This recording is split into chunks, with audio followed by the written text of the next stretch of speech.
Oi, pessoal, boa noite. Estamos aqui reunidos para mais um seminário, hoje com a participação da Eliana Fialho, trazendo um tema mega interessante, mega importante para nós, principalmente psicanalistas, que precisamos compreender como que funciona essa questão do cérebro, quais são as conexões que nós fazemos, quais são as demandas que os nossos pacientes trazem, interligados a isso, né? Então, ela vai abordar sobre esse assunto. Vai ser sobre cérebro em destaque, cultura tóxica e neurociências. Eliana, bem-vinda, boa noite. Que gratidão ter você aqui para falar de um assunto tão bonito e tão importante para nós. Eu que agradeço, né? Aqui é a minha casa. Eu me sinto realmente em casa, né? São as pessoas que eu convivo, são as pessoas com quem eu fiz a minha formação. Então, eu me sinto em casa e fico muito feliz de poder contribuir, né, com o conhecimento que é tão importante, igual você falou, né, para todos nós, para a gente compreender de onde vem esses nossos adventos, né, modernos, principalmente no dia a dia da gente. E eu fiz uma pergunta que foi, eu deixei para o pessoal comentar mesmo, o que eles acham que na nossa cultura moderna, né, está fazendo com que as pessoas tenham tantos problemas de saúde mental, aumento de suicídio, depressão, ansiedade, até mesmo os quadros de autismo. O que vocês acham que pode ser isso tudo?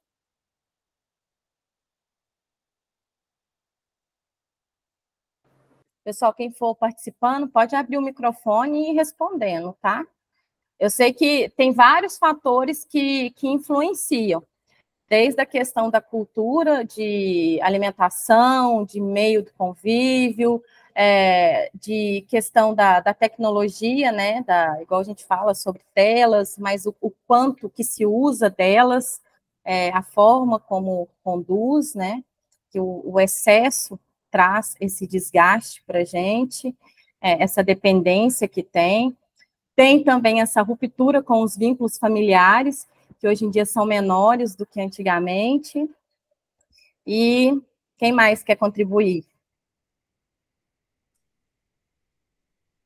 Boa noite, gente. Tudo bem? Ei, Eliana, Tudo bem?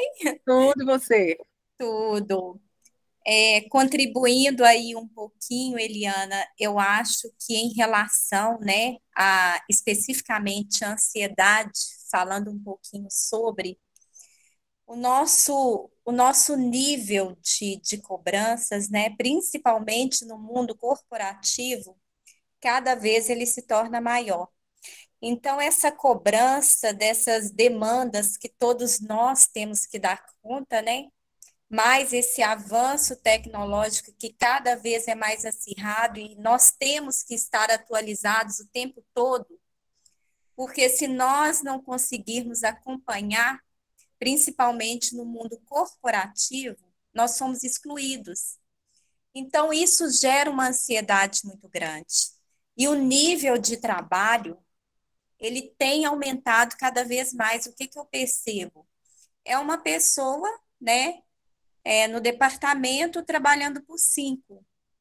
E você, se você sinaliza que você não dá conta daquela demanda, isso é muito incompreendido pela gestão corporativa, né? O tempo todo é sinalizada a parte humana do processo, a gestão holística do processo, mas em muitas vezes essas sinalizações elas não são compreendidas como deveriam. E o E isso que você acha que traz de consequência para a sociedade, no geral, isso aí? para a sociedade no geral gera um desequilíbrio mental, né? Gera depressão. Então são vários os fatores que tanto é que hoje em dia dificilmente você encontra uma pessoa que ela não faz uma terapia, né?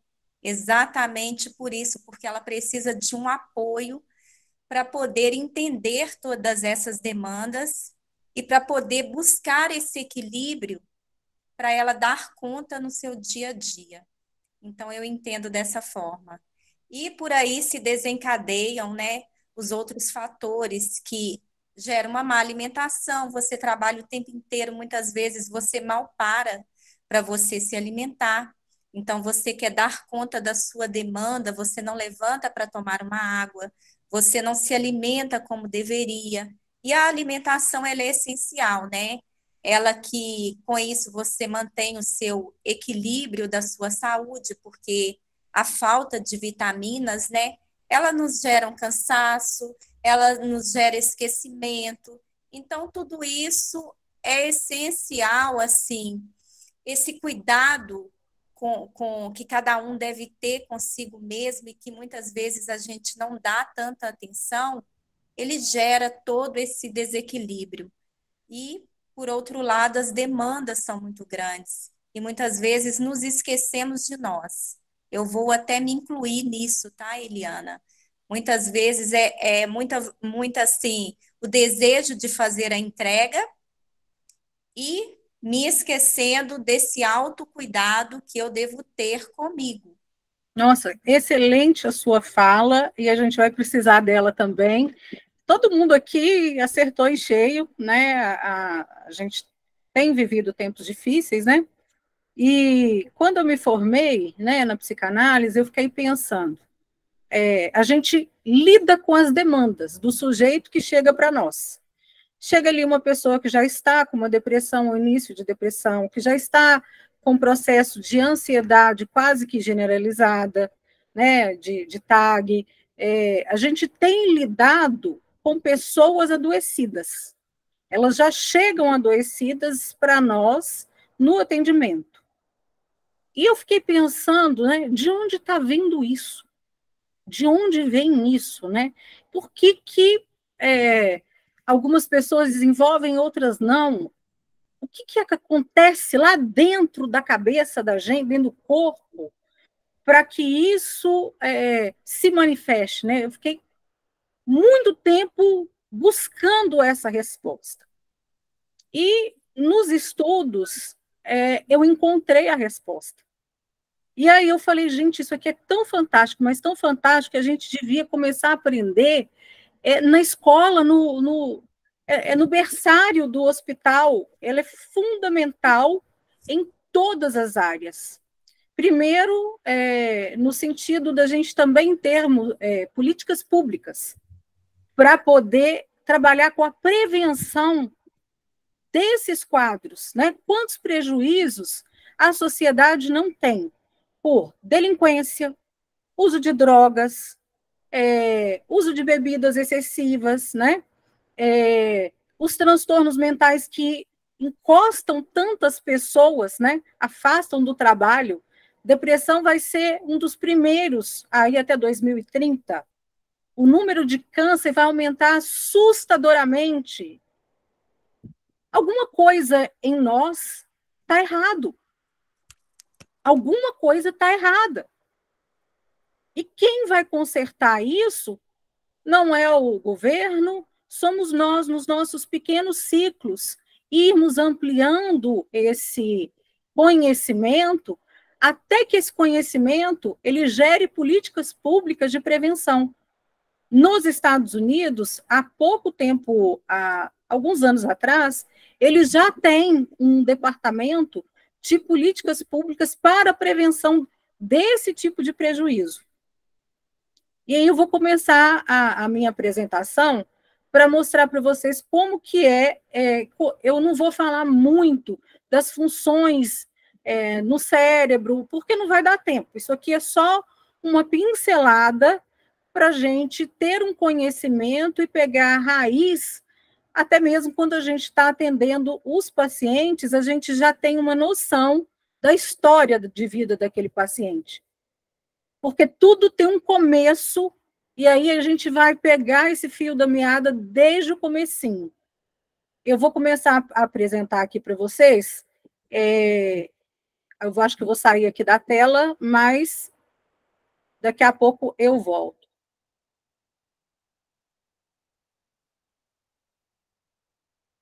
compartilhar.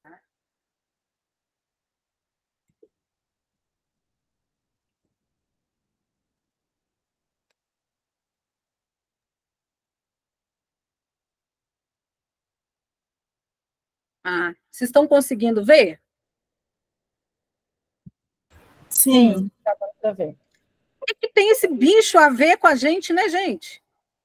Que bicho esquisito é esse? Por que isso vai estar aqui num assunto que fala de saúde mental, que fala de transtornos mentais, que fala de ansiedade, fala da nossa sociedade? O que será que esse bicho veio fazer aqui, né? Esse bichinho, ele chama Daphnia, ele é considerado uma pulga do mar, e ele foi objeto de estudo de alguns pesquisadores. Essa aqui, ó, acho que eu não sei se eu estou tocando aqui, vocês estão vendo? Essa que está no fundo preto, ela é uma Daphnia. Isso, ela é uma Daphnia. E os pesquisadores pegaram uma Daphnia dessa e colocaram ela dentro de um aquário e começaram a estressar essa Daphnia, colocando predadores, colocando ela em situações adversas. E essa Daphnia, ela foi desenvolvendo esses espinhos aqui que vocês podem ver, para se defender. O corpo dela nós somos adaptativos, né? E o corpo dela foi desenvolvendo esses espinhozinhos para defesa dela no ambiente agressivo que ela estava. Ela precisava sobreviver. E aí eles pegaram também a Daphnia que já estava com os ovinhos, colocaram ela num ambiente muito estressor. E quando ela botou os ovinhos, eles retiraram aqueles ovinhos e colocaram num aquário completamente calmo e tranquilo, sem nenhuma adversidade. E os filhotinhos da Daphnia também nasceram com espinhos. E eles foram acompanhando o desenvolvimento dessa família de Daphnias, né, até a 4ª geração. Então, as experiências que a Daphnia mãe ela teve num ambiente muito estressor, ela foi epigeneticamente, né? Os bichinhos não tinham espetinhos. E eles nasceram já com os espinhos. E isso mesmo num ambiente tranquilo. Então, os pesquisadores começaram a perceber como que é a nossa genética, né? Como que funcionava a genética no nosso organismo. Imagina a dificuldade de estudar isso, por quê? O ser humano, você não tem como abrir e você não tem como estressar um ser humano para ver se o bebê vai nascer assim, com X ou Y, né? Não tem como a gente fazer testes assim. Então, os pesquisadores fazem com os animais e depois eles vão adaptando para ver, né? Pegam, por exemplo, pessoas que foram sobreviventes de guerra e fazem testes de DNA e fazem ressonância magnética funcional. E assim eles podem comprovar a eficácia disso durante a pesquisa, tá? Então, pegando aí que a Daphnia mãe adquiriu os espinhos e as Daphninhas, né, todos nasceram com espinhos até a 4ª geração.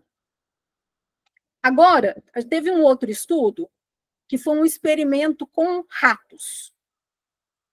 E olha que interessante, o comportamento desses ratos interferiram na arquitetura do cérebro dos filhotes. Vamos ver o que é que faz essa interferência. Um artigo, né, de 2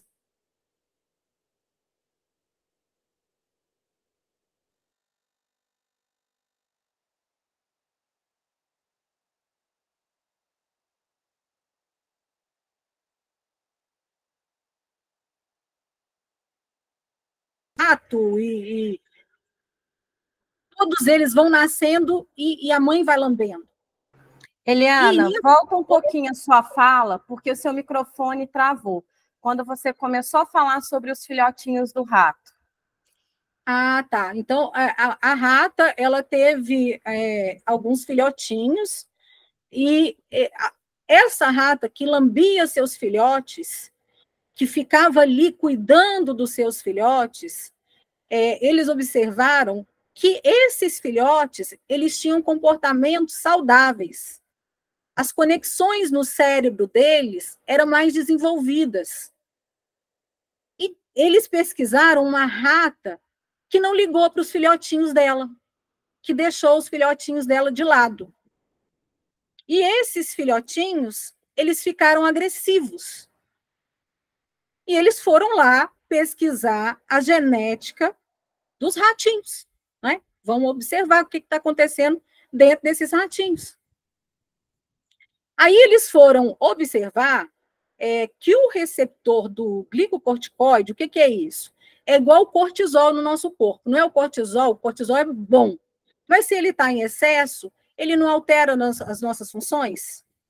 Ele é prejudicial à saúde, porque é através do excesso de cortisol que ele manda do eixo pituitária, adrenal, hipotálamo, e aí ele gera uma cascata de inflamação para o corpo, gerando assim todo tipo de doença. E aí o que acontece? Eles foram lá observar esse glicocorticoide, né? É a região que regula as nossas funções cognitivas, corporais. É como se fosse uma glândula mestra. E aí, os filhotes que foram lambidos pela mãe, eles ficaram com poucas marcas metiladas. A metilação é uma marca, é uma experiência vivenciada que fica uma marca no DNA. E aí eles foram ver os filhotinhos saudáveis, praticamente não tinham marcas metiladas. E depois foram observar os filhotinhos que a mãe não era muito acolhedora, que a mãe teve uma depressão, ou que enfrentou uma adversidade muito grande, né, com um ambiente muito estressor durante a gravidez.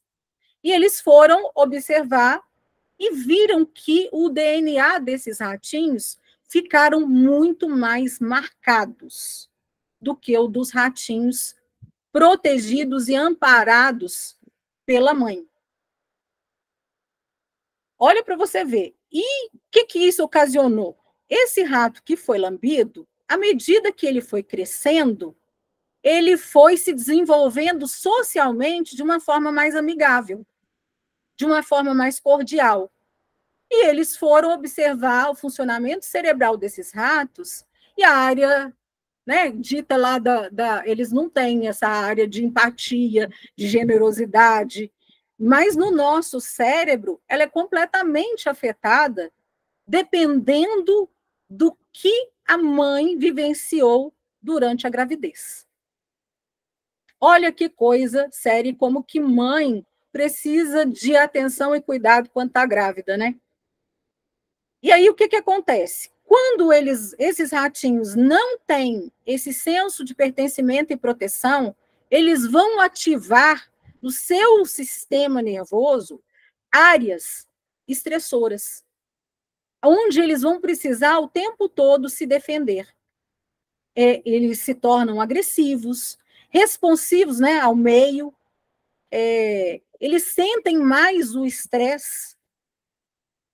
Então, assim, uma pessoa que passou por muita adversidade, ela tem poucas ferramentas para lidar com as questões, muito menos ferramentas do que uma pessoa que não tem essa maturação no cérebro.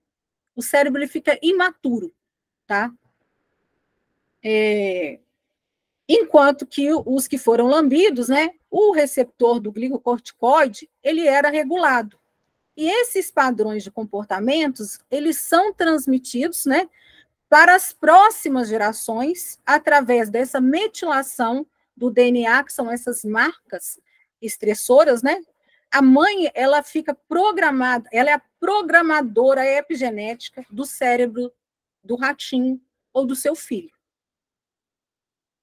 Então, vamos lá. Aí a gente tem aqui, aqui eu já falei da maturação cerebral, né? E olha só a importância do amor.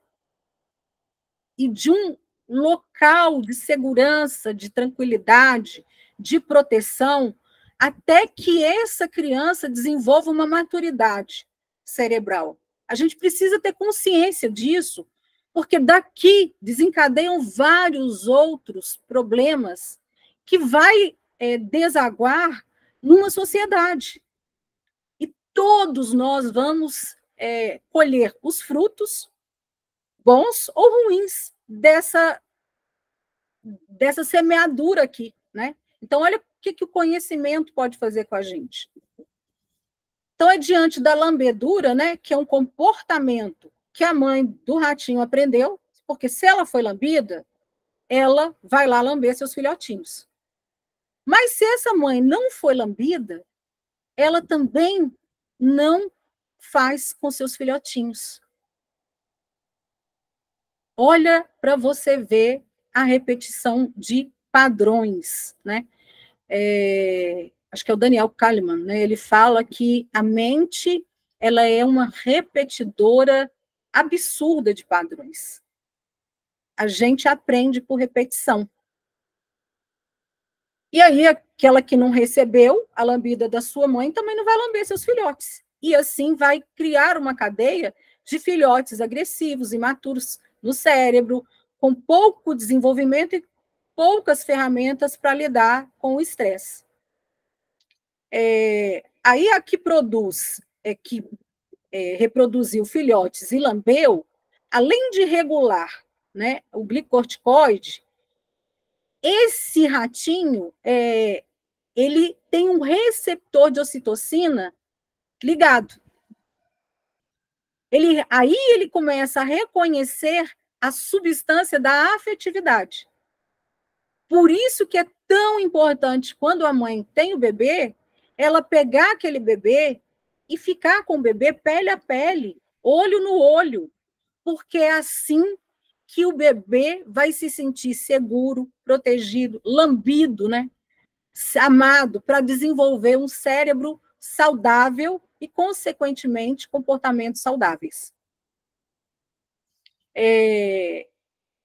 Então, como substância, o amor, né, o do acolhimento, do bem-estar, é a substância, né, do acolhimento, do bem-estar.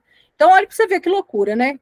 O cuidado materno com a cria está intimamente relacionado com o gene receptor da ocitocina do bebê. Então, vamos supor que nasce um bebê que a mãe teve uma depressão pós-parto, né? E não foi identificado, e não foi... ninguém ajudou aquela mãe, ninguém amparou, não teve um acompanhamento ali, que é o caso de muitas brasileiras, né? Que apanham ainda e vivem em situação de violência e vulnerabilidade extremas. Aquele bebê que está ali, ele não vai desenvolver afetividade, ele não vai desenvolver acolhimento, ele não vai desenvolver empatia, não de uma forma saudável, com ferramentas que nós poderíamos ampliar isso aí. Aí vamos lá. Aí, com a expressão desse gene, né, o cuidado materno, ele vai influenciar nessa cria quando ela for mãe, porque vai estar marcado lá dentro dela. E dependendo do ambiente que ela continua tendo, porque uma mãe que não foi lambida, ela desenvolveu mais agressividade, ela desenvolveu menos empatia, não tem como ela criar um filho completamente com muita empatia e sendo completamente diferente dessa mãe, porque ela não desenvolveu. Ela pode vir a desenvolver? Pode, durante a infância. Depois o cérebro ele vai ficando mais rígido, mas nós temos as sinapses cerebrais, que são as conexões, que fazem do nosso cérebro ser muito adaptativo. A gente pode aprender, e é por isso que a gente faz terapia. Mas muitas coisas a gente não vai conseguir apagar, porque ela está lá na estrutura. E quanto mais traumáticas são essas experiências, mais recentes, né? Por exemplo, um bebê na vida intrauterina, ele sente e percebe o mundo através de sua mãe. Ele recebe todos os hormônios, né? Se ela tem hormônio de felicidade, ele recebe. Se ela tem hormônio, que é o excesso de cortisol, noradrenalina e adrenalina, ele também recebe. Ele já vai nascer um bebê mais chorão, ele já vai nascer um bebê mais irritado. Tudo isso interfere em quem seremos para o resto das nossas vidas. Então, assim, se esses filhotes, né, não forem devidamente direcionados, eles vão sim gerar a mãe geradora de estresse, que vai gerar outra mãe com estresse, que vai gerar outra mãe com estresse, e, consequentemente, filhos e gerações pós-gerações da mesma forma. E aí, gerando, né, as disfunções no campo emocional, orgânico e epigenético. E é tão lindo isso, porque é como se a gente tivesse uma liberdade de inscrever no nosso corpo com as nossas ações. Então, chega num momento que, assim, a gente não é o fim, né? A minha família toda tem diabetes, eu também vou ter. Não, não vai. Porque hoje é comprovado que o ambiente que você está inserido é que é o causador de tudo que vai desencadear na vida das pessoas. Por exemplo, não existe um marcador único, por exemplo, que vai lá e fala: o gene da bipolaridade é X. Não tem.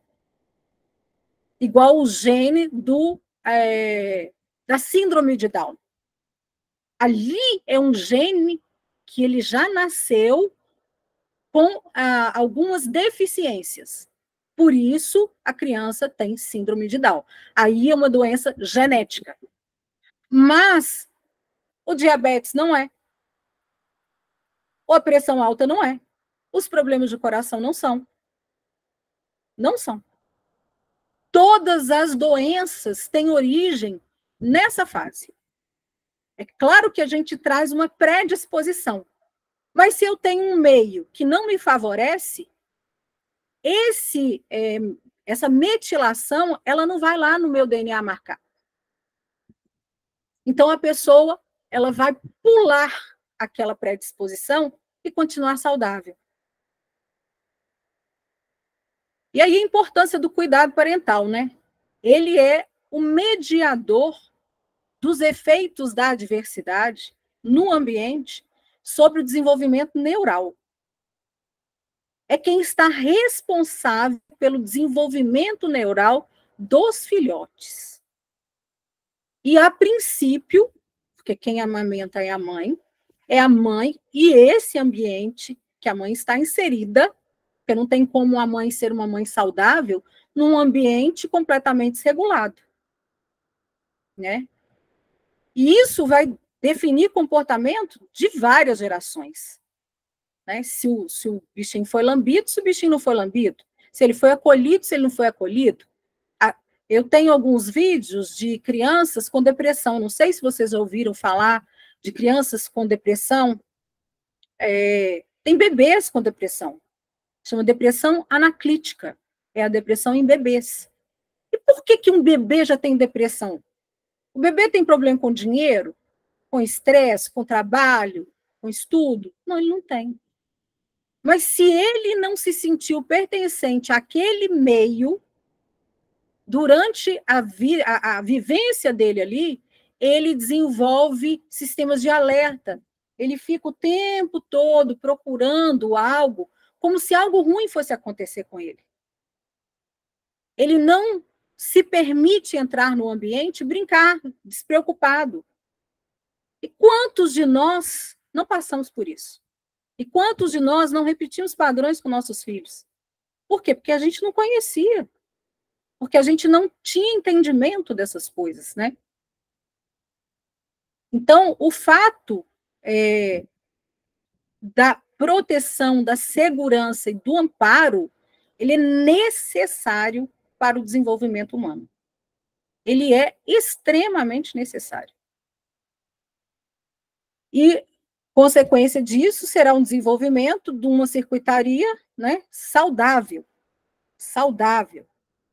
E se a circuitaria é saudável, provavelmente esse sujeito será um sujeito socialmente saudável.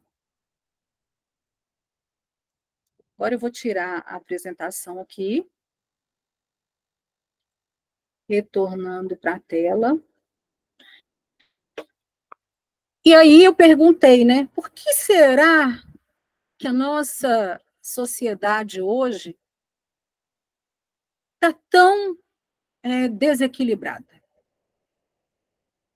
Aí vamos pegar as mães. Logo a Eliana ali, todo mundo falou, e é verdade, né? Quantas mães na hora de amamentar não está com o seu celular aqui, ó, na mão? Quantas está com o bebê e dá um celular para o bebê? O que você acha que está causando no cérebro desse bebê? Qual que é o desenvolvimento desse bebê, sendo que ele não tem transmissão de hormônios? Ele vai ter um cérebro imaturo, com áreas que não foram desenvolvidas, e socialmente isso a gente vai ter prejuízos absurdos, avassaladores. O que desenvolve? Delinquência. O que pode causar psicopatia. Pode pegar as histórias dos psicopatas. Vai lá e olha como é que era a história dele. Eu faço, né, um mestrado em criminologia forense e tenho estudado histórias de psicopatas e de delinquentes. E eu fico tão estarrecida que, assim, são coisas que todo mundo sabe, mas que na prática não funciona assim, porque a vida, ela nos espreme. O que acontece com uma mulher grávida onde o pai perdeu o emprego? E ela não sabe de onde vai vir o dinheiro. Essa mulher está sob forte estresse. E o que seria necessário nesse momento? Um acompanhamento terapêutico para mãe e bebê. Ali. Por isso que eu gosto tanto da psicanálise perinatal. Evitar, prevenir. A gente, ao invés de tratar o sujeito doente, é necessário que a gente trabalhe com a prevenção do sujeito doente. Se eu trato da mãe, consequentemente, o filho será tratado.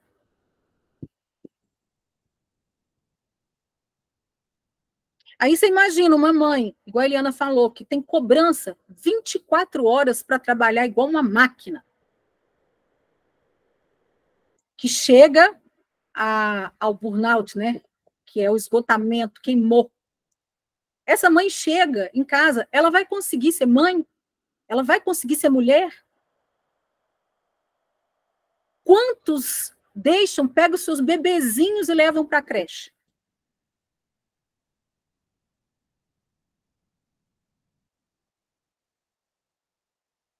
E o que isso vai ocasionar socialmente falando? Tem estudos da Segunda Guerra Mundial, onde as crianças tinham que ser levadas para outras casas e ficaram sem os pais. E quem fez esse estudo foram duas pessoas, na época, né, que eu gosto muito de ler, eu sou apaixonada pelo Winnicott, e tem o John Bowlby, que também tem a sua psicanalítica, né? Agora, o Winnicott, ele relata tudo isso que hoje a ciência está trazendo para a gente por observação. Ele acompanhou um grupo imenso de crianças, porque ele era pediatra na Segunda Guerra Mundial, e a ausência, a privação afetiva dessas crianças levaram elas à delinquência. Levaram a roubar, ao uso de drogas, porque ela tem um vazio, um buraco tão gigantesco que ela precisa preencher com algo que dê prazer. Aí, quando você chega no seu consultório, um adolescente viciado, você já entende mais ou menos a história dele. Ele não precisa nem muito abrir a boca, né, para você saber mais ou menos o que está por trás. Que era o que o Francis falava muito em aula, né? E eu ficava ali perguntando, mas como é que é isso? Como que você... Ele falou assim, ó, a pessoa não vai lembrar para trás, mas você vai saber o que ela vivenciou. E eu ficava achando aquilo, assim, maluquice, né? Eu falava, como que... Como? Por causa das experiências, por causa das reações vividas no setting analítico. As reações dela te mostram como é que foi o anterior.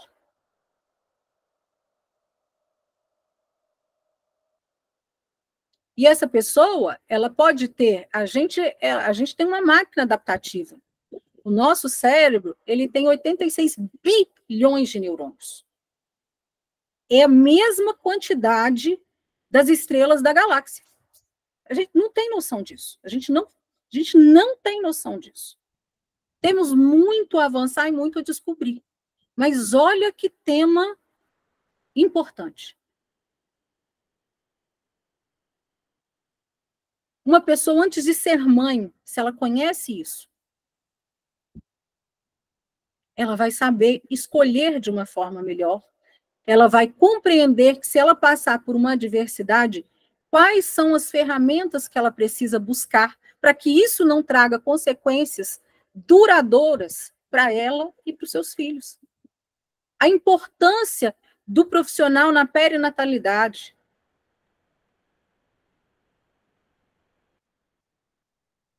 E até mesmo com os pais de adolescentes, porque você consegue recontar essa história se a pessoa for verificando o meio que ela está. E a gente vai vendo, o que a gente vê no consultório? Repetição de padrões. A minha mãe era assim. Aí a pessoa fala, mas eu não sou assim. Não é assim que a gente vê lá todo dia? E aí a gente vai pegando e fala, mas é isso aí que você está fazendo. Não é igual, não? São repetidos padrões todos os dias.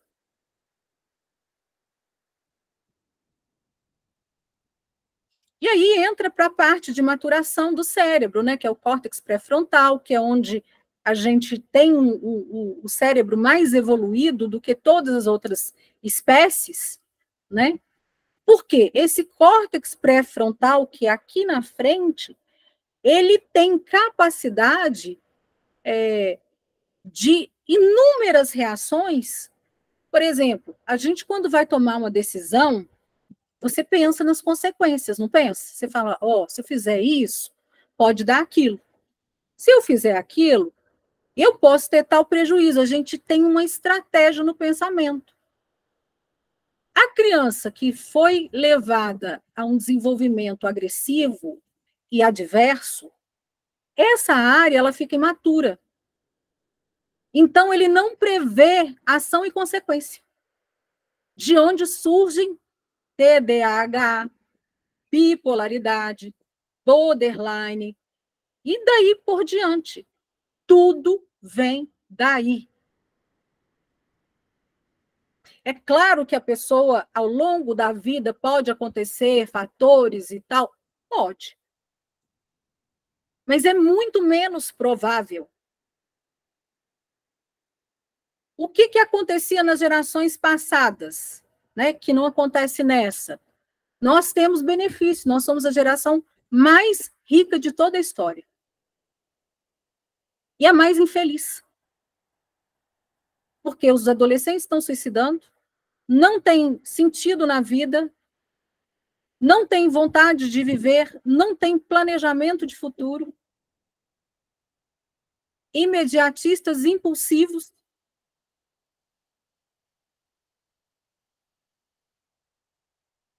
E que a gente vai gerar nessa sociedade, como a Eliana bem falou, que te cobra até você ser sugado a ponto de não existir você mais.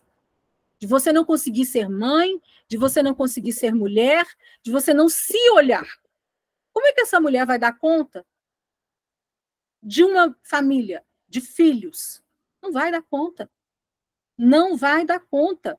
Ela vai terceirizar para a escola, ela vai terceirizar para professor, ela vai terceirizar para os avós. E que muitas vezes também ainda estão trabalhando. E os professores, que por outro lado também estão sendo cobrados como máquinas. E estão com os nossos filhos, que também eles têm filhos.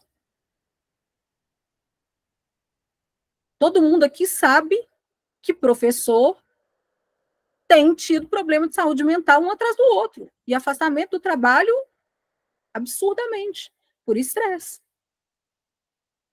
Como que ele vai ser um bom profissional para o seu filho, e um bom pai, uma boa mãe? E o que isso está gerando para nós?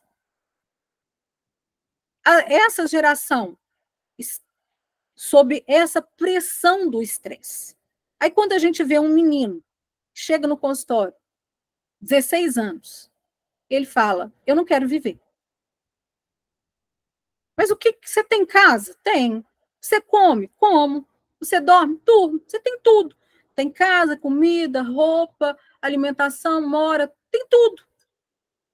Mas você está vazio. Por quê?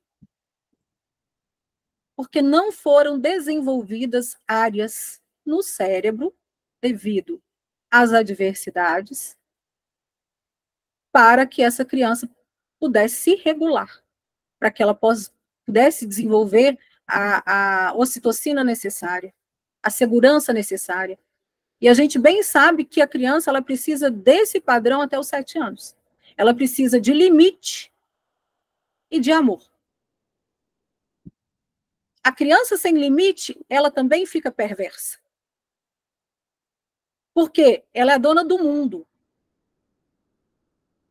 Aí está o equilíbrio, né? A gente ter o equilíbrio para poder dizer não e acolher, dizer não com respeito, dizer não com afeto. Tem um documentário que eles pegam pessoas na prisão dos Estados Unidos. E aí eles fazem uma tabela de eventos estressores de 1 a 10. Todos que estão lá dentro tiveram pelo menos 4 eventos estressores durante a infância. Droga com pai preso na cadeia, mãe viciada, o pai abandono paterno.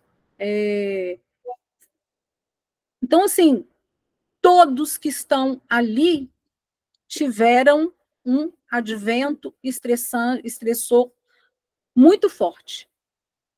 Aí vem o Winnicott e ele fala que essa criança ela tem um sentimento de dívida que o mundo deve a ela.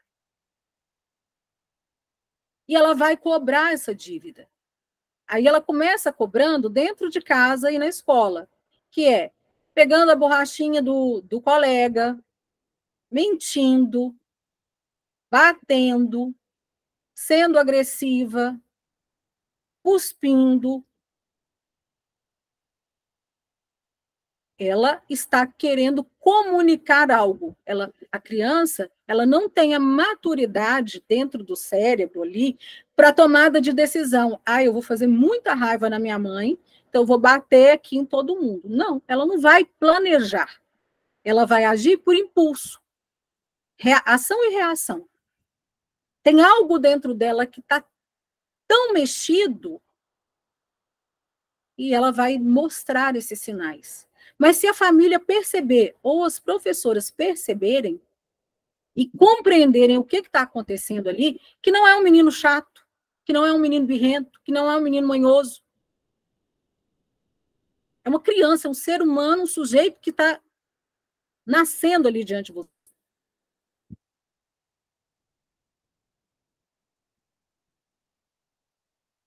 E isso é muito sério.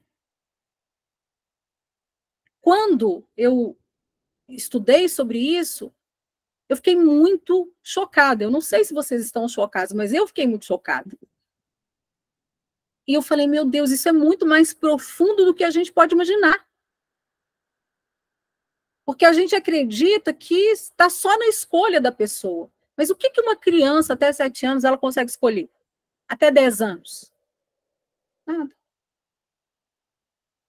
Tem uma professora da PUC que ela fez participou de um estudo onde crianças que sofriam violência dentro de casa, eles iam morar na rua. Você imagina, a criança preferia a rua do que ficar dentro de um teto com comida. E aí eles foram fazer uma pesquisa com crianças em lares saudáveis e perguntaram, se você morrer, o que vai acontecer? Aí as crianças de lares saudáveis responderam assim, meu pai vai ficar muito triste, a minha mãe vai chorar muito, minha avó, a minha tia, meus irmãos. A criança que estava na rua, elas foram perguntadas, né, o que aconteceria? Ela falou nada. Como assim, nada? Você não representa nada para ninguém? Não, não representa nada para ninguém. A vida dela não tem sentido, a vida dela não tem motivo de existência. E ele vai para a rua procurar a reparação de amor, do amor faltante, né? Dá para a gente reverter isso? Aí vai ser com muito trabalho, né? A gente vai ter muito mais desgaste para isso, vai depender muito da pessoa também. Agora, as marcas vão estar lá. Aquilo nunca mais vai ser apagado. As marcas vão continuar. O que vai mudar vai ser a atitude da pessoa, diante daquilo que aconteceu com ela. E a nossa responsabilidade como psicanalista também é muito grande. Porque essas pessoas chegam até nós, mães, filhos, maridos, esposas, professores.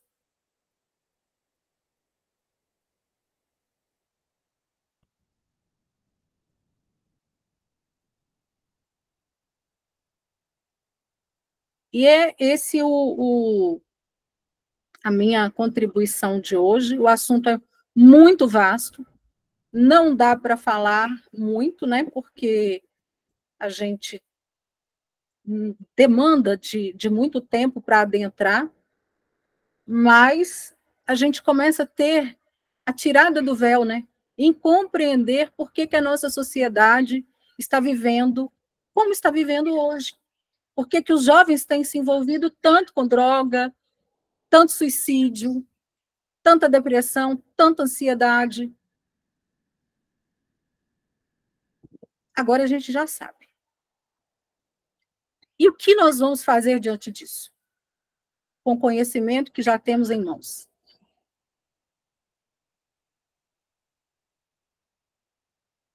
Aqui eu já passei para 21 pessoas. E vocês?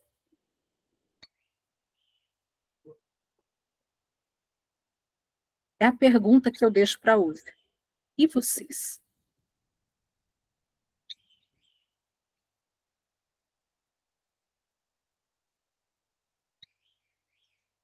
Aí eu abro agora para quem quiser comentar, para quem quiser falar, os meus colegas, as pessoas convidadas que quiserem comentar, falar algo. Eliana, você falou 21 pessoas que estão aqui ao vivo, fora as que vão assistir a gravação depois e nós que vamos compartilhar com as pessoas, né? Então, vai atingir muito mais gente, que muito mais pessoas possam ter essa compreensão do que foi dito, né? Agora há pouco você falava sobre a questão da perversão. A perversão, ela está ligada à questão da função paterna, né? A gente fala função paterna porque se a gente está na psicanálise, quando a gente fala do pai, a gente automaticamente entende da função paterna. Mas quem não tem o conhecimento da psicanálise, a gente falar só o pai vai ficar, né, meio aéreo, assim. Parece que a gente está direcionando só o masculino. A perversão, ela está ligada a essa questão da função paterna. Quem vai dar as ordens, quem vai dar o limite. E quando não há esse limite, há a perversão.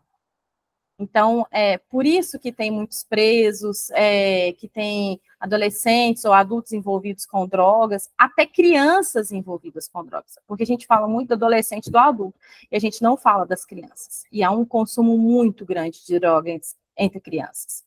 Então, por que que vai buscar isso? Vai terceirizar aquela falta, vai em busca do vazio, preciso preencher não sei com o quê. Então, como não tem esse limite, não tem essa castração, então, eu preciso ir em busca de algo até que eu ache esse ponto, né? Até que eu ache essa lei. Mesmo que tenha, né, Josi, essa castração, o que que acontece?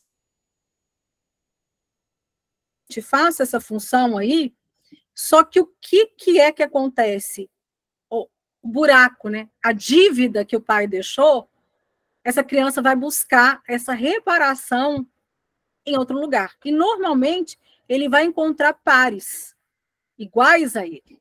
A gente busca os nossos iguais para identificação. Então, ele vai buscar e dali eles vão se descobrindo. O mais velho descobriu que cheirar não sei o quê, dá tal negócio que ele esquece daquela dor. E ali ele vai por aquele caminho. E muitas vezes até com o pai presente. O pai está ali, mas ele está focado no trabalho. A mãe está ali, mas ela não está para o filho. Ela está para outras coisas, para o mundo, para o trabalho. Quantas tem surgido um movimento agora de mulheres que falam, eu não gosto de ser mãe.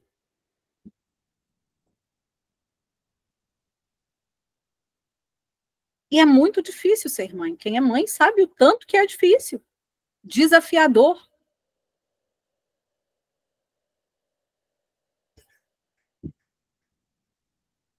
E isso vai causando, né, os buracos existenciais, as crateras existenciais.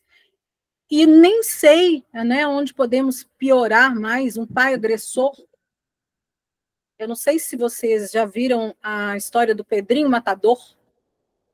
Alguém conhece? Pedrinho Matador, a mãe dele, o pai dele, chutava a barriga dela enquanto ele estava no ventre. Ele nasceu com a cabeça ferida de chutes do pai. Ele cresceu no meio violento. Obviamente, ele não teve condição de ter uma maturidade cerebral favorável. E ele se tornou um serial killer. Ele matou, acho que 110 pessoas. E a última pessoa que ele matou foi o pai, dentro da prisão. Ele comeu o coração do pai dele.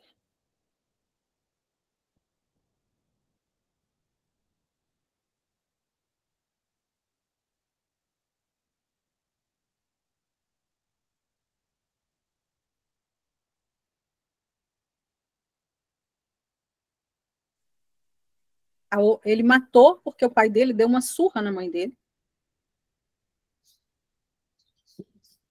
Ele foi lá, o pai foi preso, chegou na cadeia, ele pegou o pai e matou o pai.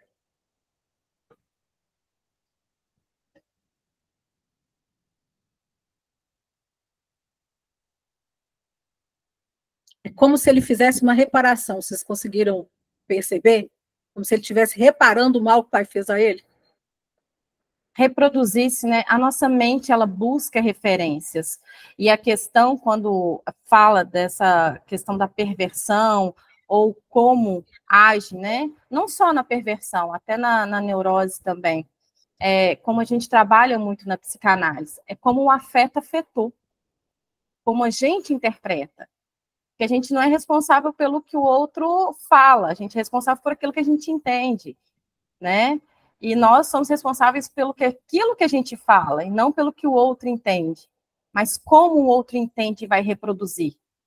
Por isso que quando há irmãos que falam assim, eu crio meus filhos iguais, eu não sei por que eles fazem tão diferentes, é porque são diferentes. Como que o afeto vai afetar cada um? Como que cada um vai reproduzir aquilo?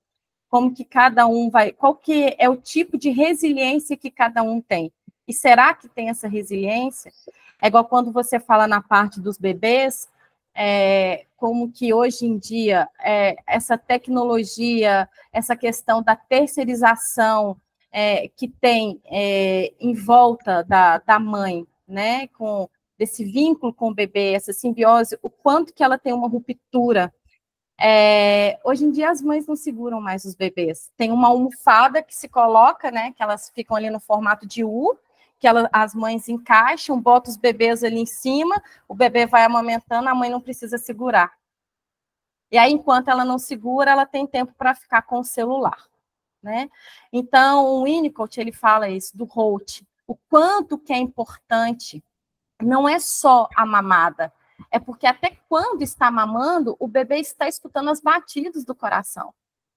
Se nós, adultos, deitarmos no peito de uma pessoa, aqui, escutando o coração da outra pessoa, o nosso coração entra no mesmo ritmo da pessoa que nós estamos próximos. Na mesma frequência. Por quê? Porque nós vamos buscar referências do Nirvana. Nosso cérebro busca referências em tudo. O que eu aprendi primeiro? Eu posso ver vários formatos de, não sei se vai aparecer aqui, ó, de copo. Existem vários. Mas por que eu sei que copo é copo? Porque um dia o meu cérebro viu essa imagem, me ensinaram que aquilo é um copo, então todas as coisas semelhantes àquilo eu identifico como um copo. Eu busquei referências. Então, quais são as referências que nós buscamos para sermos aquilo que somos hoje? Né? E quebrar esses padrões. É igual você falou, se a gente tem o conhecimento antes da gestação, quantos padrões nós conseguimos quebrar? Quantas coisas nós conseguimos modificar? Né? Quantas coisas a gente pode trazer ali ao nosso favor?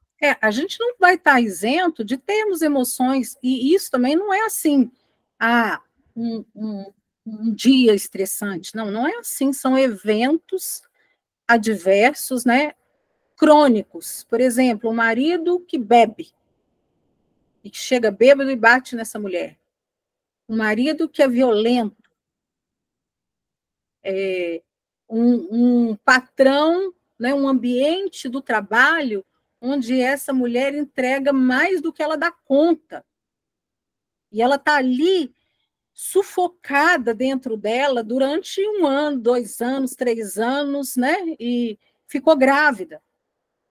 E continua naquele processo de estresse crônico.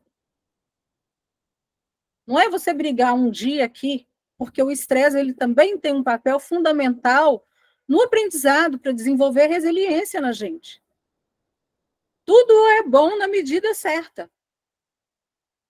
Agora, se ele passa ali ser excessivo, né? Todo dia aquela mulher enfrenta um cara violento, enfrenta um ambiente violento, um ambiente ameaçador, né? O caso de um desemprego, a morte de um familiar. Isso são coisas que a gente não controla. Agora, é importante o conhecimento chegar para quê? Para que essa mãe tenha acesso a um tratamento antes que isso venha trazer inúmeras consequências para aquele bebê.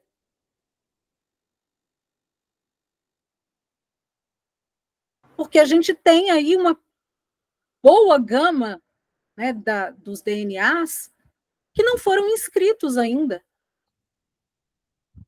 E olha que interessante, a gente não, os pesquisadores eles não sabem direito, mas a célula que forma o cérebro, e a que forma o rim, e a que forma o joelho, e a que forma o pé, elas são iguaizinhas. Elas não têm nada de diferente, é a mesma substância. Como é que a célula da cabeça vai para a cabeça e vira neurônio, a célula do estômago vai para o estômago e faz a digestão e cada um faz a sua função. E como a Cleusa falou, existem as células que se transformam, Cleusa, porque elas não estão escritas com nada. E é a gente que vai escrever nelas.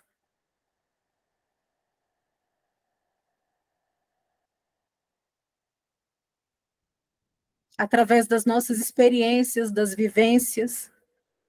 E a gente pode observar, por exemplo, que a gente costuma recontar a história dos nossos familiares, né? Que às vezes você vê aqueles padrões repetindo, fala, o vô do meu avô era assim, a avó da minha avó era assim. Isso era antigo, né? As pessoas tinham, tipo assim, era uma cultura popular. E hoje a gente vê isso através de microscópios, né? De estudos avançados. A gente vê isso acontecendo no campo orgânico. E como você falou, Eliana, a questão dos marcadores, né? Como o número de casos de depressão, por exemplo, aumentam e é passado para a criança, né? No DNA lá, metilado, né? Ele cria uma marca. Uhum. E se os pais não são tratados, como ele vai evitar que essa criança não desenvolva, né, também a depressão? E aí isso vai criando, vai aumentando, né? Você vai gerando um ciclo, né? É cíclico. A gente, na verdade, a gente tem um vazio da gente mesma, né, Liane? E aí o que vem faltando mesmo nas nossas vidas é aquilo que tanto buscamos, que somos nós, né? Então, assim, a gente tem que fazer as pazes mesmo com o vazio e fazer as pazes com a gente, com a nossa vida e com a nossa história. Isso é muito importante, assim, né? E é por isso antes da Eliane falar, é por isso que na psicanálise a gente trabalha tanto, diante da sua história, o que você decide fazer agora? Você não foi responsável pelo que te fizeram, mas você é responsável em conduzir. Como que você vai conduzir? Lógico que não é tão simples quanto estou falando, né? A gente diz na psicanálise que é um processo. Né? Então, é aos poucos que a gente vai vendo e até mesmo ver o que não estrutura o sujeito. Porque se isso estrutura o sujeito, a gente não tem como tirar tudo. O sujeito não dá conta, ele surta. Mas é nisso que a gente trabalha. Diante daquilo que te fizeram, o que você agora faz? É igual a Eliana falou assim, a gente não precisa repetir a diabetes, a hipertensão dos nossos antepassados. Mas qual que é a nossa responsabilidade para que coisas não se repitam? Né? Até onde que vai a nossa responsabilidade? É porque a gente fica em busca desse vazio, Léa. E esse vazio, ele nasce também daquilo que a gente fantasia, daquilo que a gente fantasia naquele afeto que nos afetou. Como conduzir agora? Lógico que tem os traumas, igual a Eliana trouxe. Né? Imagina numa gravidez onde um feto é chutado, que ele já nasce até com marcas físicas, além das psicológicas. E isso nos cria buracos, né? Eu sempre gosto de falar. E chegou e esses buracos, ponto, por exemplo, né? Pode falar, Lê. Eles incomodam e dói, mas são eles também que nos movem ali com o desejo de buscar para preenchê-los também. Né? Quando a pessoa não está sob um estresse agudo, por exemplo, que é o caso do Pedrinho Matador, né? Que ali ele tinha um ambiente onde ele não conseguia sair, ele não tinha o que fazer. Ele foi agredido, via a mãe ser agredida, e foi agredido, e via a mãe ser agredida repetidamente. aquele cérebro ficou um cérebro disfuncional. Muitas áreas ali não conseguiram se desenvolver plenamente. E o Winnicott, ele fala da cristalização do crime. Ele fala dos ganhos secundários, que o adolescente, o jovem, o adulto, ele passa a ter ganhos secundários, ou seja, aumenta os níveis de dopamina no cérebro de forma rápida através das suas ações, droga, bebida, bater. A pessoa ela vai criando um caminho de repetição, que é um hábito, e você mudar hábito é muito difícil. Tem cristalizações que você não consegue retirar a pessoa mais. Agora, a gente vê, por exemplo, a pessoa bebeu 40 anos, era alcoólatra, vivia ali, bêbado e tal. Um dia ele falou, parei de beber. E parou. Mas é aquilo, cada um vai ter as suas experiências e suas vivências e vai formar suas características, sua personalidade e se desenvolver como um indivíduo único no mundo. Eu também achava, falava, foi a mesma criação, como é que pode ser tão diferente? Um assim, o outro assado. Mas a mãe também estava em estados diferentes, porque a gente não é mais, vocês não são as mesmas pessoas que vão sair daqui. O cérebro está expandido, tem mais um conhecimento aí dentro. Nunca mais vocês vão ser iguais antes de chegarem aqui. Então, a mãe, quando ela tem um filho numa fase, tem um filho na outra fase, completamente diferente. Pode ser a mesma casa, mas os ambientes são completamente diferentes. Situações distintas. Na psicanálise, quando a gente recebe o paciente, a gente fala não, né? A gente bebe na fonte de Freud, que ele diz que a gente trabalha com a fala, que se cura pela fala, que é repetir, repetir e elaborar.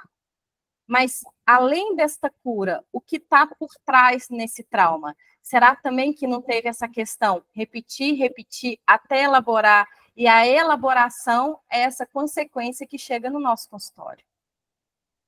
Né? Quando você, pegando esse exemplo aí do Pedrinho, quantas repetições teve para que ele elaborasse e se tornar o sujeito que se tornou? Exatamente. Né? Então, quando o paciente chega no nosso consultório, quantas repetições tiveram para que ele elaborasse e tivesse o afeto para ser naquilo que nos busca? E aquilo que está sustentando ele enquanto sujeito. Então, são essas as demandas que a gente vai receber, né? E aí, como a Eliana falou, depois que a gente tem um conhecimento, a gente já tem uma mudança. Porque uma mente aberta jamais volta ao tamanho que era antes. E o mais bonito da gente ter o conhecimento é quando a gente também consegue compartilhar esse conhecimento. Né? Então, que a gente possa pegar esse conteúdo que a gente está tendo aqui hoje, esse aprendizado. Na verdade, cabe até um curso, né, Eliana? Para que possa se aprofundar sobre a neuro. Igual você falou assim, você trouxe uma pincelada desse universo que a gente tem, da neurociência. E a neuropsicanálise, né? Isso aí a gente tem o hipocampo, que é o guardador das memórias, né? Aí você tem o guardador das memórias retrógradas, as memórias recentes, e como é que isso se dá. Aí você vai olhar na psicanálise, o que marca a gente? Eu tenho pensado muito, muito. Eu fico matutando, né? E eu ainda vou cavucar sobre isso. Por que no Alzheimer a pessoa só lembra das coisas da infância? Ela fala, não, vou para a casa da minha mãe, para a casa do meu pai. Ela lembra das coisas da infância, mas das memórias recentes ela não lembra. As primeiras memórias, elas são muito poderosas, porque é elas que nos constituem quem nós somos. E isso vai até o momento em que a pessoa perde a consciência de si mesma. né? E aí eu quero buscar esse trajeto, né? Como é que chega até ali? Como é que ela faz esse caminho? E é muito interessante, porque a gente vai vendo esse desenrolar, né? E aí é claro que nós somos seres múltiplos. A gente tem a alimentação que interfere nos nossos neurônios, que vai levar a alimentação da mãe também, vai trazer suprimento para o filho, poluição, né, que altera também os nossos genes, né? Estresse, remédio, é um conjunto de coisas que vai alterar aquilo. Agora, se você pega um evento estressor crônico, aquilo vai marcar ali profundamente. Inclusive, é o que acontece com quem tem o Alzheimer, né? Há estudos que dizem que tem uma alta concentração de metais.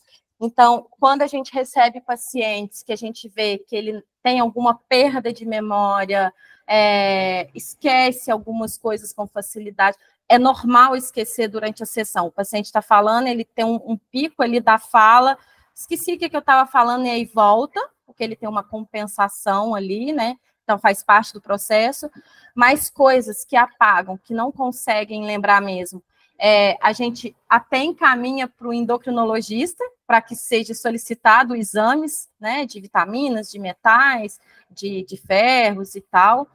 E no Alzheimer, tem estudos que falam sobre isso, que tem essa ausência dos metais, não, que tem um excesso de metais, que eles até interligam, que foram pessoas que rasparam muita colher de metal em panelas de metais, e isso é péssimo para a nossa saúde, isso a gente já sabe, né?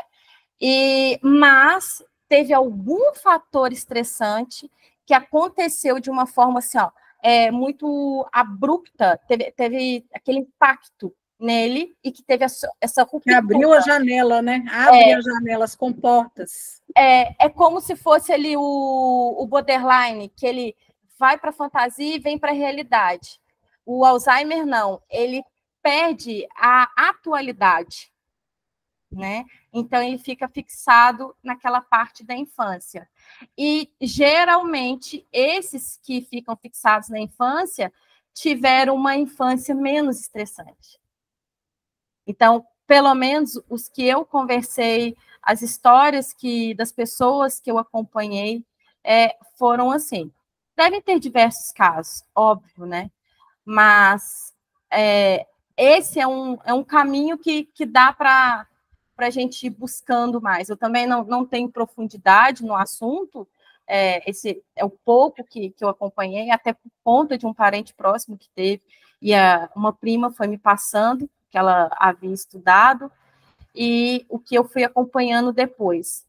Então, assim, e aonde que está essa questão das nossas vitaminas, né? No que eu falei primeiro, na questão do nosso intestino, que absorve tudo, e depois ele vai encaminhando. E aí, aonde que vai organizando tudo?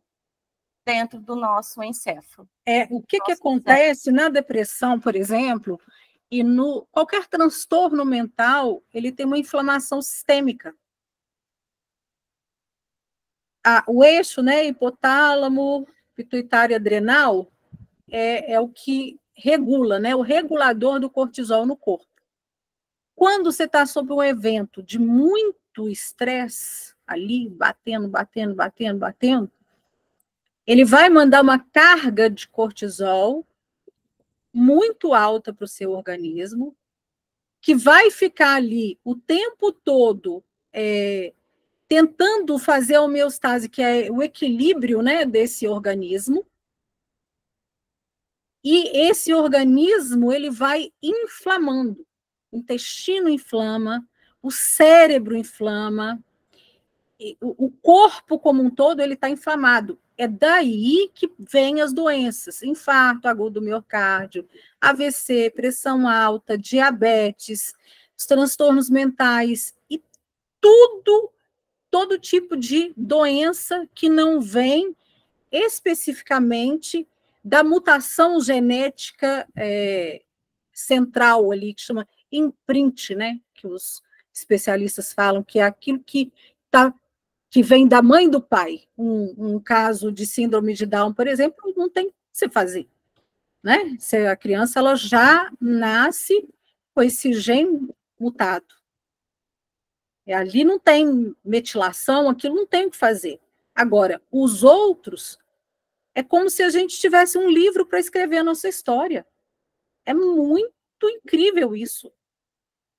A gente deixa de ser refém das situações e passa a ganhar autoridade sobre sua vida, né? Você fala, opa, olha aqui, dá para melhorar. É claro que nós, adultos, a gente não tem tanto essas páginas em branco para escrever mais. Muitas coisas já foram escritas na gente, né? Mas a gente pode melhorar. A gente precisa cuidar da nossa saúde, a gente precisa cuidar do nosso meio.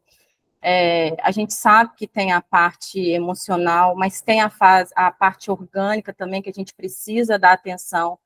Já tem estudos que comprovam que todos os pacientes que têm, todas as pessoas que têm depressão, há uma falta de vitamina D, e que a vitamina D, ela não é absorvida pelo corpo por causa dos fungos no intestino. Então, assim, a gente precisa olhar como um todo, né? E é bom a gente ter esse conhecimento, ter esses seminários que nos trazem esse alerta, que nos faz despertar, como a Eliana falou, assim, né, uma pincelada para a gente sair daqui com conhecimento, mas ficar aguçado a ir buscar mais, né? Quem sabe em breve a Eliana nos traz aí o curso da Neuro para a gente, para que a gente possa aprofundar um curso de neuropsicanálise, porque é importante a gente conhecer o nosso paciente como um todo, né? Não é só aquela pessoa que está ali de corpo físico na sua frente. Tem muita coisa por dentro daquele corpo, tem muita coisa envolvida dentro daquela história, e quanto mais ferramentas, quanto mais recursos nós tivermos, mais poderemos juntar as peças do quebra-cabeça da história deles e fazer com que evoluam, né? Que, afinal de contas, esse é o nosso papel, fazer com que o paciente evolua. Mas, para que ele evolua, a gente precisa conhecer o contexto dele, a gente precisa ter essas peças do quebra-cabeça para a gente estar montando. Alguém quer falar mais alguma coisa para a gente estar finalizando? Josi. Oi. Eu queria primeiro parabenizar pelo tema, né? Muito bom, nos faz refletir muito, nos agrega muito, né? E nos instiga a conhecer mais sobre, né? E também complementar o quanto é importante essa parentalidade positiva na infância, né? Porque eu tenho refletido muito e feito um caminho inverso acerca especificamente da geração Z, que é uma geração que, assim, criada em sua maioria, né? Ela é educada pela geração X e Y. E toda essa cobrança, essa ansiedade, muitas vezes a gente, né, fala esse narcisismo dessa geração, mas precisamos refletir sobre, porque é uma geração que é criada pela X e Y, né? Que é uma geração que logo no início deu um celular, né? E essa vida tecnológica, nessa corrida, né? Nessa corrida o tempo inteiro, e que cria uma falsa realidade e que essa realidade é uma realidade que vem todos os dias sendo desejada pela geração Z, razão pela qual acredito ser um dos pontos também do suicídio, né? que nós precisamos refletir. Então, precisamos refletir sobre o autocuidado das gerações X e Y também, né, para educar a geração Z. Então, eu tenho refletido muito sobre, porque vem com muitas cobranças acerca da geração Z, mas é uma geração que nasceu numa virada muito competitiva, de amigos virtuais, de uma cobrança muito acirrada, e que, como diz o Winnicott, né, não sou criança para agir como tal, mas não sou adulto para tomar decisões. Então, quem sou? E eu tenho refletido muito sobre. Eu gostaria de dar essa contribuição também. Fantástico, Eliana, obrigada. É como a gente falou, né? O celular, essa almofada que coloca para o bebê amamentar, dentre tantas outras coisas, é a terceirização das nossas responsabilidades. E que isso aí vai gerar um afeto, né, nessas crianças, e que logo lá na frente vai ter um resultado. E muitas das vezes não é um resultado positivo. Mas é um resultado social, né? Que é o mais complicado, porque todos nós vamos colher os frutos que estão sendo plantados, né? Os nossos filhos, os nossos netos, as nossas futuras gerações, elas vão estar envolvidas dentro desse contexto. Uhum. Então, por isso é tão importante estar fazendo esses seminários, estarem trazendo esses contextos, para que possamos ser sócios melhores dentro dessa sociedade que a gente vive. É verdade. Né? Fazendo a nossa parte, fazendo o nosso papel de trazer essas informações, até aproveitando, hoje a gente, em alguns momentos, falamos sobre essa questão do suicídio, né? Que é o último grito de socorro de uma pessoa que está ali precisando, que vê aquela necessidade de materializar aquela dor, né? Aquele sofrimento. O Instituto está com um grupo de apoio para familiares de pessoas que tiveram ideação suicida ou que cometeram suicídio. Então, assim, a gente precisa compartilhar sobre isso para que a gente consiga alcançar muitas pessoas para poderem fazer parte deste projeto. Porque, assim, ó, quem cuida de quem cuida? Né? A gente precisa dar essa estrutura para que a pessoa identifique esses gatilhos, identifique o que está acontecendo ali. É igual a Eliana falou, nós somos um país que a gente vive mais de remediar do que prevenir. Mas se a gente não souber a causa, não souber a raiz da questão, como que a gente vai, né, solucionar?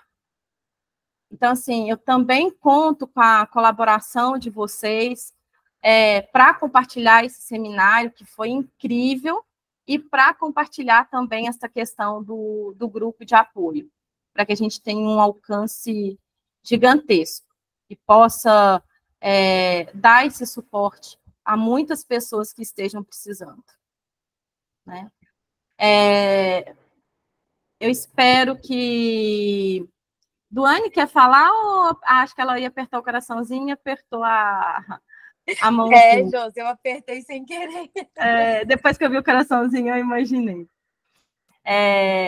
Pessoal, nossa, eu não me canso de falar o quanto que é gratificante estar no seminário, ter vocês como participantes do seminário, poder contar com vocês no seminário, hoje em especial com a Eliana, que trouxe esse assunto para a gente, que, nossa, é um assunto que vai gerando, assim, diversas possibilidades de conhecimento, diversas possibilidades da gente ir pesquisar mais, né?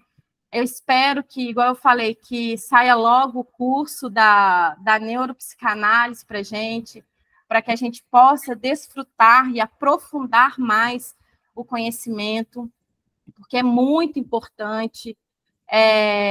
Conto, de novo, com a colaboração de vocês para compartilhar, e é muita gratidão poder contar com vocês. O mês que vem nós teremos de novo, será no dia 28 de março. Eu espero também a participação de vocês em outros seminários. Quem tiver disponível para poder estar fazendo os seminários nos próximos meses, pode estar entrando em contato comigo, pode estar me enviando mensagem, e eu conto com a participação de vocês para a gente ter mais seminários brilhantes como foi esse de hoje. Eliana, gratidão por você vir, trazer seu conhecimento, compartilhar os seus estudos. Eu sei o quanto que você tem dedicado, que já tem um tempo que você dedica, e foi incrível ver você hoje aqui, brilhantemente, trazer esse assunto para nós. Viu? Eu que agradeço, né? Eu estou aqui, vocês todos moram no meu coração, a gente caminha junto tem algum tempo, alguns anos, né? E é um prazer imenso, né? E cada um aqui tem a sua parcela para poder contribuir, né? Com cada um com o outro. A gente, na verdade, é uma grande colcha de pequenos retalhos que montamos um todo, né? Então, eu tenho refletido muito sobre... A gente vai ficando mais velho e a gente vai pensando assim, e agora, já vem os netos, a gente já vai pensando sobre o que a gente vai deixar. Enquanto a gente é jovem, a gente não pensa, mas você vai amadurecendo, você vai pensando o mundo que eles vão vir, como que as coisas estão, né? E eu fiquei pensando, como é que eu vou fazer minha parte no meio disso tudo? É pequenininho, pequenininho. Mas se todo mundo fizer um pouquinho, vai dar um tantão. Qual que é a nossa parte enquanto sócios dessa sociedade, né? Igual eu falei. Se fazemos parte de uma sociedade, somos sócios dela. Então, cada um tem a sua parcela de responsabilidade. E que bom ver você compartilhando essa sua parcela e fazer com que saímos daqui com um conhecimento mais ampliado.